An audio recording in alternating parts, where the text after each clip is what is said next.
Welcome to Conversation Settings. Here, you can turn on your SLA settings. This will allow you to set the response times to your customer messages.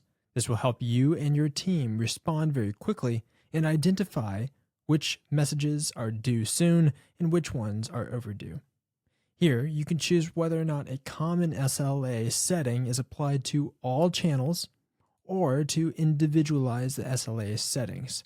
For example, if you want your SLA due soon to be marked at the 3-minute time for SMS, you would change that here. If it is overdue at 5 minutes or 10 minutes, you can do that here. You can change this between minutes and hours. If you want to turn on an SLA for live chat, you can turn that enabled here. If you want to apply to all the same exact settings, click on Common SLA and define your SLA targets below. You can then choose how to mark each SLA. You can choose to count all automation messages as a valid response, stopping the SLA timer.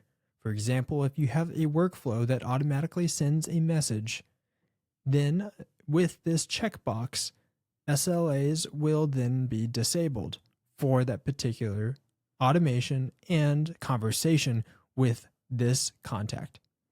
Next, you could count none of the automation messages as a valid response, and a manual response from your team is the only way in which the SLA timer, the due soon or overdue, will not be enabled. You can also count messages only from selected workflows as a valid response.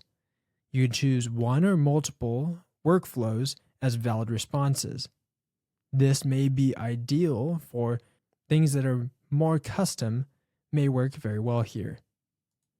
You can also choose conversation and AI agents and whether or not those count as valid responses. If not, then you can choose that box. Once you're happy with all of your SLA settings, click on Save.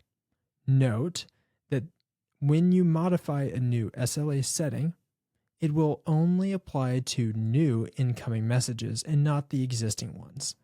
Those will still continue to follow the original SLA rules that were active when they first became a contact in your account.